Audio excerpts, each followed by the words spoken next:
समस्त को नमस्कार। आम राज्य रे चलित वर्ष जून 21 तारीख रु यूट्यूब जरिया स्कूल पिला मानक पाठ पढ़ाई निर्देश दि जाइए। जो यूट्यूब रे पाठ पढ़ाई निष्पत्ति नि से निष्पत्ति एक प्रहसन बोली प्रमाणित हो सारी। आम जाचे आम राज्य रे एमती अनेक उपात अंचल अच्छी जोठी इलेक्ट्रिसिटी सप्लाई हो पारिना, जोठी मोबाइल नेटवर्क अपहंच एमती 70 रु 80% पिला अच्छा ग्रामांचल रे जो मानक पई स्मार्टफोन इंटरनेट डाटा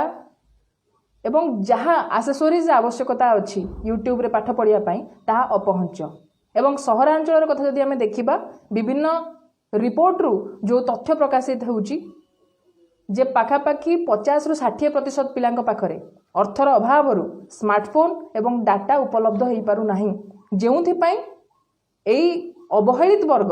जो माने आर्थिक भाव में अवहेलित सेमानंक पिला किभली शिक्षारु वंचित हेबे ए यूट्यूब पाठ पढ़िया माध्यम रे सरकार बाट फिटाई दैचंती। आमे देखिचे ए कोरोना महामारी समय रे किभली भाव में सरकार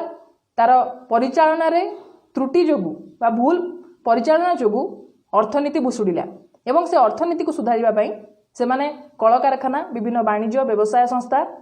एवं कृषि क्षेत्र को कोरोना कटकणा सहित बा तार जहाँ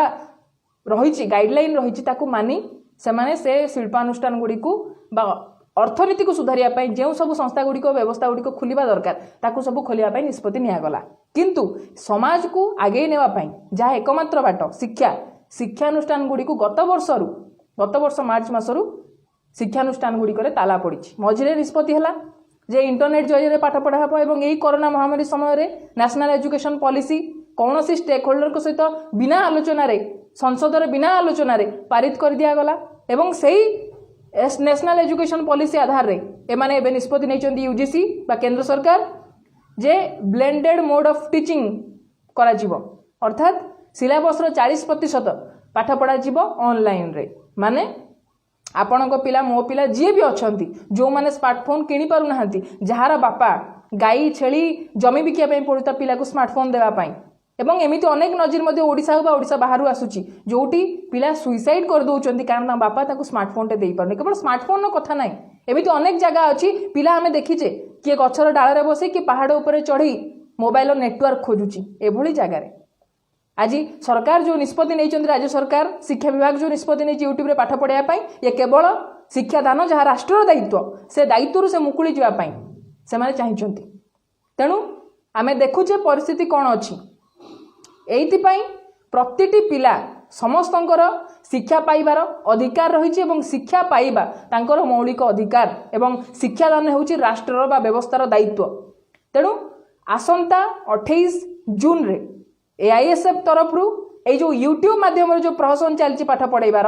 से यूट्यूब पाठ पढ़ा को आम विरोध करी, कारण यूट्यूब पाठ पढ़ा जरिया गोटे धनी गरीब श्रेणी पिला भितर हाव आउ हाव नट्स भितर गोटे डिफरेन्स क्रिएट होउची, गोटे पाचेरी तैयारी कर सरकार बा व्यवस्था बसिथिबा लोक माने, कारण से माने एई शिक्षा माफिया द्वारा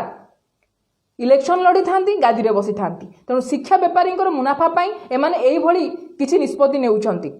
आसंता 28 तारीख रे 28 जून रे सारा राज्य रे एआईएसएफ तरफ रु छात्र आक्रोश दिवस पालित हेबो ए यूट्यूब पाठ पढ़ा को विरोध करी एवं आमे चाहूचु जे जदि शिल्प खोली पारुची, जदि कल कारखाना खोजी पारुची, जदि वाणिज्य व्यवसाय चली पारुची, जदि कृषि क्षेत्र चली पारुची ताहाले एवं सबुठु बड़ कथा जे 25 जन जदि विवाह उत्सव पालन करा जाई पारुची ताले 25 जन को नै क्लासरूम काहेकि खोला जाई परिबो नाही। जेतेबेले राज्य रे अनलॉक प्रक्रिया स्टार्ट हेलानी सेतेबेले पिला मानकर क्लासरूम काहेकि खोला जीवो नाही ए प्रश्न सहित जदि सरकार कहउछन ना आमे शिक्षानुष्ठान खोलुनु पिला मानकर स्वास्थ्य दृष्टि तेबे आमे आपनकर यूट्यूब पाठ पढ़ा को समर्थन सेतिकी बेले करिबु जेतेबेले ए राज्यर प्रतिटी पिला से स्कूल रे पढ़ुची, कॉलेज रे पढ़ुची बा यूनिवर्सिटी रे पढ़ुची, प्रतिटी पिला को आपण लैपटॉप जोगाई देबे ता सहित इंटरनेट जोगाई देबे एवं तांकर अंचल को किभली विद्युत संयोग करा जिवो, किभली मोबाइल नेटवर्क संयोग करा जिवो ताहा सुनिश्चित प्रथमे करिवे, तापरे डिजिटल पाठ पढ़ाइबार निष्पत्ति नेबे, स्वप्न देखाइबे। तेणु ए धर्म को आखिठार मालिबा चलिबो नाही। ए राज्यर प्रतिटी स्टूडेंट को एई जो डिजिटल डिवाइड करा जाउची व्यवस्था बा सरकार को तरफ ता विरुद्ध रे आवाज उठाया एएसएफ तरफ आम आह्वान करुचु। आसंता 28 तारिख समस्त सामिल हुंतु ए यूट्यूब पाठ पढ़ा जो प्रहसन प्रहेलिका चली ता विरुद्ध समस्त स्वर उठातु एकजुट हूँ। ओडिशा को बंचातु, शिक्षा को बंचातु, कैंपस को बंचातु। जय हिंद, इनकलाब जिंदाबाद।